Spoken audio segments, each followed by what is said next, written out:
Basically, no matter what your political set of interests are, what your goals are, climate will affect them. If you're worried about wealth, if you're worried about income inequality, if you're worried about violence.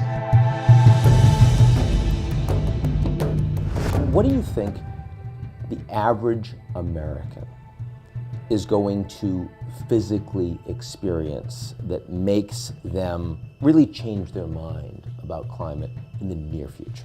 I think that most won't have physical experiences, but I think that the California wildfires have been an extremely important, if kind of morally grotesque, teaching tool about climate change because they're so vivid, you can't look away from them. For a long time, people had a hard time really imagining climate change, in part because carbon was invisible. When you saw pollution in the 70s, you saw smog, it really animated people. And today, you see a lot of people around the world, the UK has been a particular leader, getting agitated about plastic pollution because the aesthetic violation of seeing those oceans polluted by plastic is so profound.